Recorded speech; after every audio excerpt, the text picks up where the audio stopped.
Hello मेरे प्यारे दोस्तों, आज हम आपके सामने एक बार फिर नए वीडियो के साथ प्रस्तुत हुए हैं। हमारा वीडियो है प्रेजेंट परफेक्ट कंटिन्यूअस टेंस। जो हमारा वीडियो है वो है आज का topic present perfect continuous tense कि यानी वर्तमान पूर्ण अपूर्ण काल क्या होते हैं। तो हम इसकी पहचान आपको दिखाएंगे कि इसकी पहचान क्या होती है। हिंदी पहचान आपको हम दिखा रहे हैं कि आप बहुत स्पष्ट रूप से दिया गया है पहचान कि समानता हिंदी वाक्यों के अंत में ता रहा हूँ, ती रही हूँ, ते रहे हैं, ते रहे हो, ती रही है, ता रहा हूँ, ती रही है, से रहा है, से रही है, से रहे हैं आदि शब्द आता है तथा बीच में टाइम भी दिया रहता है। अब एडवर्बियल्स मतलब हो सेंस या फार प्लस टाइम, मतलब इसमें रहा है, रही है, रहे हैं, रहा हूँ ये सब तो दिया रहेगा, लेकिन बीच में टाइम भी दिया रहेगा। और अगर निश्चित समय है तो हम सेंस का प्रयोग करते हैं और अनिश्चित समय है तो हम फार का प्रयोग करते हैं।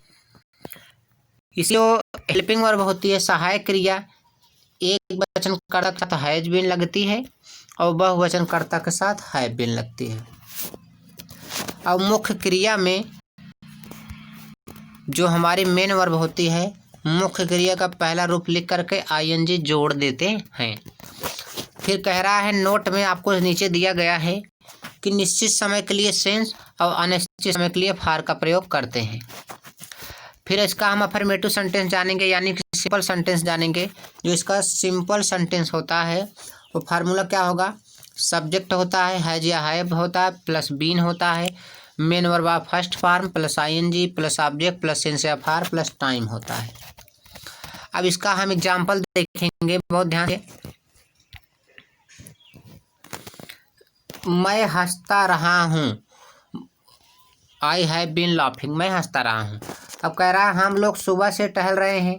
अब देखिए इसमें सुबह से तो we have been walking since morning, क्योंकि सुबह हमारी निश्चित होती है इसलिए मॉर्निंग। फिर कह रहा है कि लड़के 3 घंटे से हल्ला कर रहे हैं, तो the boys have been making a noise for 3 hours, कि बच्चे जो है 3 घंटे से क्या कर रहे हैं, हल्ला कर रहे हैं। अब प्यारे दोस्तों अब हम जानेंगे कि निगेटिव सेंटेंस क्या होते हैं। तो निगेटिव सेंटेंस जानने के लिए हम आपको नीचे अनुवाद बनाने के नियम की तरफ ले चलते हैं। जो फार्मूला है सब्जेक्ट हैज या हैव लिखते हैं, फिर नॉट लिखते हैं, फिर बीन लिखते हैं, फिर मेन वर्ब का first form plus I N G plus object plus since या फार प्लस टाइम लिखते हैं। तो मेरे प्यारे दोस्तों कि आप जानते हैं वचन है तो हैज नॉट बीन और बहुवचन है तो हैव नॉट बीन, और निश्चित समय है तो सेंस और अनिश्चित समय है तो फार। तो पहला एग्जाम्पल हम समझते हैं कि शीला 2 घंटे से नहीं रो रही है। तो Sheela has not been weeping for 2 hours. तो Sheela has not been weeping for 2 hours मतलब शीला जो है वह 2 घंटे से क्या कर रही है, नहीं रो रही है। देखिए बहुत ध्यान से। दूसरा है धर्मेंद्र पढ़ता नहीं रहा। धर्मेंद्र पढ़ता नहीं रहा तो Dharmendra has not been reading, Dharmendra पढ़ता नहीं रहा। रमेश 1990 से दिल्ली में नहीं रहता रहा। तो रमेश 1990 से दिल्ली में नहीं रहता रहा। तो इसका जो इंग्लिश होगा वो क्या होगा, आपको दिखा रहे हैं मेरे प्यारे दोस्तों कि Ramesh has not been living in Delhi since morning. अब चलिए हम इंट्रोगेटिव की तरफ देखते हैं कि हमारा इंट्रोगेटिव सेंटेंस क्या है। हैज या है पहले लगाते हैं, फिर सब्जेक्ट लगाते हैं, फिर बीन लगाते हैं, फिर मुख्य क्रिया पहला रूप लिख करके आईएनजी जोड़ देते हैं। क्या जोड़ देते हैं मेरे प्यारे दोस्तों, आईएनजी जोड़ देते हैं। फिर ऑब्जेक्ट लिखते हैं, फिर सेंस या फार लिखते हैं, प्लस टाइम लिखते हैं, फिर ईटीसी मान। उसके बाद क्वेश्चन मार्क निशान लगाते हैं, नहीं तो बहुत ज़रूरी है, तभी हम पहचान पाएंगे कि हमारा इंट्रोगेटिव सेंटेंस है। आगे हम इसका रूल देखते हैं जिसको WS टाइप कहते हैं। इसमें क्वेश्चन वर्ड पहले लिखते हैं, फिर सहायक क्रिया कर्ता के अनुसार हैज या हैव लिखी जाती है, फिर कर्ता लिखा जाता है, फिर बीन लिखा जाता है, फिर मेन वर्ब का फर्स्ट फॉर्म प्लस आईएनजी जोड़ते हैं, फिर ऑब्जेक्ट लिखते हैं, फिर सेंस या फार प्लस टाइम, फिर ईटीसी लिख करके क्वेश्चन मार्क निशान लगाते थे। ईटीसी का मतलब होता है अदर वर्ड या आदि। अब इसका एग्जाम्पल हम आपको दिखा प्यारे दोस्तों, बड़े ध्यान से देखिएगा कि क्या वे सुबह से पढ़ रहे हैं। तो आई है क्या वे सुबह से पढ़ रहे हैं? तो आप ध्यान से देखिए, have they been reading since morning, have they been reading since morning, क्या वे सुबह से पढ़ रहे हैं?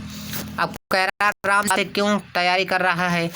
तो भाई है Ram been preparing for 2 years, वह कैसे यहाँ 5 वर्षों से रह रहा है? तो how has been living here for 5 year. मेरे प्यारे दोस्तों, अब इंट्रोगेटिव नेगेटिव सेंटेंस जानेंगे कि इंट्रोगेटिव नेगेटिव सेंटेंस क्या होते हैं। कहने के तात्पर्य है कि जो हमारा yes or no type interrogative sentence है और WS टाइप इंट्रोगेटिव सेंटेंस है, उसमें कभी कभी नकारात्मक शब्द का उपयोग हो जाता है। तो जब हम उसका अनुवाद बनाते हैं तो हमें कुछ करना नहीं है, केवल कर्ता के बाद हमको नाट लगा देना है। क्या लगा देना है? नाट लगा देना है। तो देखिए, इसका है या है plus subject plus not plus been plus main verb of first form plus ING plus object plus since of or plus time TC और क्वेश्चन मार्क निशान।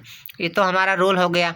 अब मेरे प्यारे दोस्तों, हम आपको दिखा रहे हैं बी वाला रोल WH टाइप वर्ड मतलब क्वेश्चन वर्ड प्लस हैज या है, फिर सब्जेक्ट, फिर नाट, फिर बीन, फिर main verb of first form plus ING plus object since of or plus time, फिर ETC क्वेश्चन मार्क निशान लगा देते हैं।